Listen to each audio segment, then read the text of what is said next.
Hello दोस्तों, मेरा नाम है चिंटू सोरा और मैं आप सभी का स्वागत करता हूं आपके अपने प्यारे से यूट्यूब चैनल टीम डायनामेटिक्स पे। तो बेटा, आज से हम लोग स्टार्ट करने जा रहे हैं क्लास 12th का एनसीईआरटी डिस्कशन। क्लास 12th का बेटा एनसीईआरटी डिस्कशन। तो एनसीईआरटी डिस्कशन में जाहिर सी बात है हम पहला चैप्टर ही उठाएंगे, है ना। तो बेटा, पहला चैप्टर हमारे पास में जो है इलेक्ट्रिक फील्ड एंड चार्जेस, उसकी हम एक्सरसाइज के क्वेश्चंस डिस्कस कर रहे होंगे और कुछ अच्छे एग्जांपल जो हैं वो भी डिस्कस कर रहे होंगे। तो बेटा, आज के हमारे इस प्लेलिस्ट के पहले वीडियो में मैंने एक्सरसाइज के शुरू के 3 क्वेश्चन उठाए हैं। ठीक है, चलिए आइए तो हम इनका डिस्कशन स्टार्ट करते हैं। देखिए, है ना। Force between two small charge sphere having charges this and this, ठीक है, प्लेस 30 मीटर अपार्ट। ठीक है, देखो बेटा, एक हमारे पास में चार्ज स्फीयर है, ठीक है, इसमें चार्ज कितना है 2 × 10⁻⁷ कूलम। ठीक है, दूसरा हमारे पास में चार्ज स्फीयर है, इस पे चार्ज कितना है 3 × 10⁻⁷ कूलम। इनके बीच का डिस्टेंस, इनके बीच का डिस्टेंस कितना है बेटा 30 सेंटीमीटर। 30 सेंटीमीटर, यार ये ऐसा यूनिट में तो नहीं है, ये ऐसा यूनिट में तो नहीं है। इसको क्या कर लो, कन्वर्ट कर लो, तो ये कितना जाएगा 0.3 मीटर आ जाएगा। 0.3 मीटर आ जाएगा ना, क्योंकि 1 मीटर कितने के बराबर होता है, 1 मीटर होता है 100 सेंटीमीटर के बराबर होता है। चलिए आइए, आओ बेटा समझते हैं। चलिए आइए बेटा, फोर्स कैलकुलेट करते हैं। फोर्स का जाएगा के Q1 Q2 बटे आर का स्क्वायर। चलिए, फोर्स भाई कितना हो जाएगा ये 2 × 10⁻⁷। पहले तो यार के की वैल्यू रखिए, के की वैल्यू क्या होती है 9 × 10⁻⁹। इधर आ जाइए, ये हो जाएगा 2 × 10⁻⁷। यहाँ पे ये कितना हो जाएगा 3 × 10⁻⁷। अपॉन में कितना हो जाएगा बेटा, अपॉन में हो जाएगा 3 × 3 अपॉन में 10 × 10। सर ऐसे कैसे लिख दिया बेटा, 0.3 मीटर को मैं क्या लिख सकता हूँ 3/10 मीटर, 3/10 मीटर। चलिए आइए, है ना। तो मैं इसको क्या लिख सकता हूँ बेटा 9/100। 9 से 9 कैंसिल हो गया। एफ यहाँ से अगर हम निकालें, एफ हमारे पास में यहाँ से हम कैलकुलेट करने की कोशिश कर आइए। आइए, तो कितना हो जाएगा 10⁻12, ये हो जाएगा 6 और ये हो जाएगा 10⁻⁻14।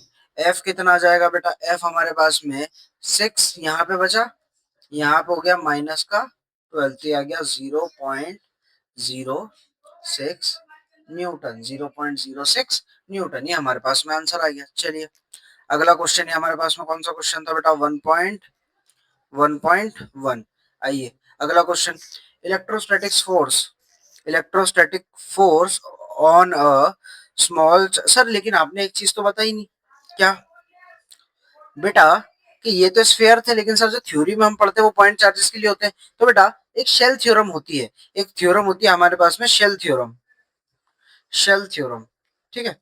शेल थ्योरम हमें ये बोलती है कि आप इस चार्ज को अगर बाहर हैं, स्फीयर के बाहर है, तो आप स्फीयर के लिए ही होती है ये, जाहिर सी बात है ना। इसका चार्ज आप इसके सेंटर पे एज्यूम कर सकते हैं, इसका चार्ज आप इसके सेंटर पे आराम से एज्यूम कर सकते हैं, है ना। Charge can be assumed to be at center of sphere। ठीक है, आइए यू, लेकिन बेटा ऑब्जर्वर कैसा होना चाहिए बेटा, ऑब्जर्वर आउटसाइड होना चाहिए, याद रखना ऑब्जर्वर कैसा होना चाहिए बेटा, आउटसाइड। चलिए आइए, है ना। इलेक्ट्रोस्टैटिक फोर्स, ठीक है, ड्यू टू अनदर देश इन एयर, है ना, is this, what is the distance between two sphere, what is the force if the second, if the second sphere, what is the force on second sphere due to first sphere. भाई साहब बहुत आसान है, चलिए आइए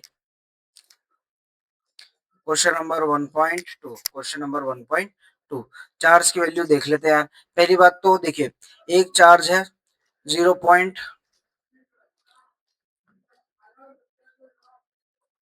0.4 microcoulomb का है। एक चार्ज हमारे पास में कितने का है -0.8 माइक्रोकूलम, -0.8 माइक्रोकूलम। ठीक है, इनके बीच में लगने वाला जो फोर्स है, इनके बीच में लगने वाला फोर्स कितना है 0.2 न्यूटन, 0.2 न्यूटन है। ठीक है, इनके बीच का डिस्टेंस आर निकालना है, और force on one due to two निकालना है, या force on two due to one निकालना है। यार अब सुन मेरी बात बेटा, बेटा जितना इन पे जो फोर्सेस रहेंगे ना बेटा, फोर्सेस कैसे रहेंगे, equal and opposite. Forces are equal and opposite, forces are equal and opposite, forces are equal and opposite। अगर मैं इस वाली डायरेक्शन को पॉजिटिव बोल रहा हूं तो ये वाली क्या हो जाएगी, बोल बेटा नेगेटिव, है ना। अब क्योंकि क्योंकि ये दोनों कैसे हैं, अपोजिट है, तो एक दूसरे को अट्रैक्ट करेंगे, यानी इस इधर वाले पे जो फोर्स लगेगा वो नेगेटिव डायरेक्शन में लगेगा, नेगेटिव डायरेक्शन में लगेगा, है ना। तो हमको क्या निकालना है, force on second due to first. तो बेटा यही क्या है, यही है हमारे पास में force on second due to first, है ना। तो ये नेगेटिव डायरेक्शन में, और मैग्नीट्यूड तो भाई इसका दे के रखा है, खत्म। चलिए ये हमारे पास में आई थिंक बी पार्ट था इसका। ए पार्ट के बारे में बात कर लेते हैं, आ जाइए, है ना। हमें आर निकालना है बेटा, आर निकालना है, बहुत बढ़िया। चलिए आइए, कैसे निकालेंगे। तो बेटा फोर्स हमें देके रखा 0.2 न्यूटन, यहाँ पे रख दीजिए के की वैल्यू 9 इंटू 10⁹, है ना। चार्जेस की वैल्यू रख दीजिए बेटा, इनटू में 10⁻⁻6, इनटू में 0.8 इंटू 10⁻⁻6 अपॉन में आर स्क्वायर, अपॉन में आर स्क्वायर।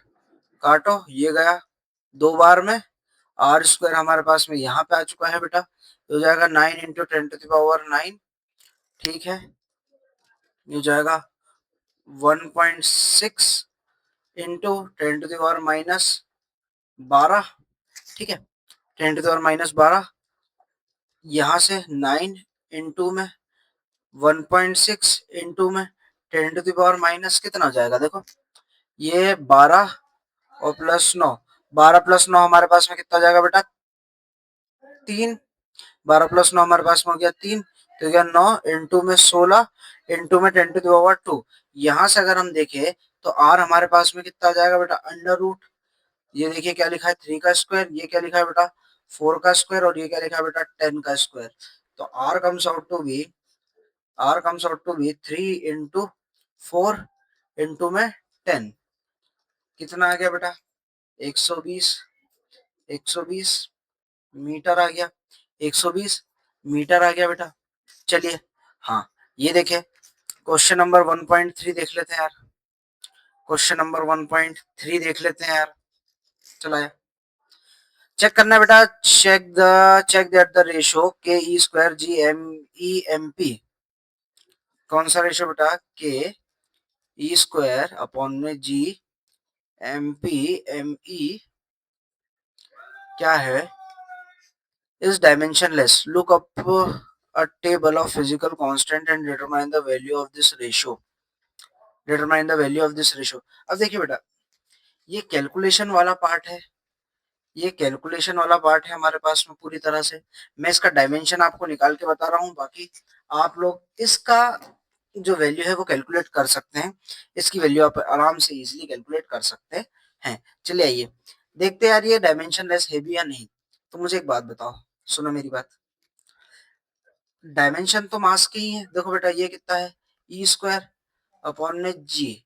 डायमेंशन के टर्म में बात करें तो एम का स्क्वायर है, डायमेंशन के टर्म में बात करें तो बेटा ये तो एम का स्क्वायर है ना। सुनिएगा, ध्यान से देखिएगा बेटा, हमारे पास में फोर्स क्या होता था, इलेक्ट्रोस्टैटिक्स फोर्स के ई स्क्वायर लिख लूं अपॉन में आर स्क्वायर लिख लिया, ठीक है। हाँ बेटा, ये इलेक्ट्रोस्टैटिक फोर्स का है। ग्रेविटेशनल फोर्स की अगर हम बात करें तो कितना था, जी अपॉन में r square, G M E upon में आर स्क्वायर। अगर आप लोग यहाँ से ध्यान से देखें बेटा, तो फोर्स फोर्स का डायमेंशन तो दोनों जगह सेम है, ये आर स्क्वायर आ गया तो के ई स्क्वायर आ गया, यहाँ पे इलेक्ट्रोस्टैटिक्स था ये हमारे पास में, ठीक है। ये ग्रेविटेशनल फोर्स जो था उसमें भी आर स्क्वायर मल्टीप्लाई करने पे क्या आ रहा है, जी एम ई स्क्वायर। तो बेटा यानी कि इन दोनों ये जो हमारे पास में टर्म्स हैं, ये दोनों टर्म्स हैं, इनका डायमेंशन क्या है, डायमेंशन सेम है, सेम इन डायमेंशन। ये क्या है बेटा, same in dimension, same in dimension, dimension same है यार। तो दोनों का जो रेशो होगा, जो दोनों का हमारे पास में बच्चे रेशो होगा, वो क्या होगा? डायमेंशनलेस होगा। क्या हो जाएगा बेटा बोल? डायमेंशनलेस हो जाएगा। चलिए, ये क्वेश्चन हमारे खत्म होते हैं बेटा। इसका कैलकुलेशन वाला पार्ट मैं आप लोगों पे छोड़ता हूँ, है ना। टेबल आपको जो एनसीईआरटी में देके रखा है, उसकी मदद से आप इसकी वैल्यू कैलकुलेट कर सकते हैं आसानी से। चलिए, आइए खत्म करते हैं इस वीडियो को। अगले लेक्चर में जल्दी मिल रहे होंगे।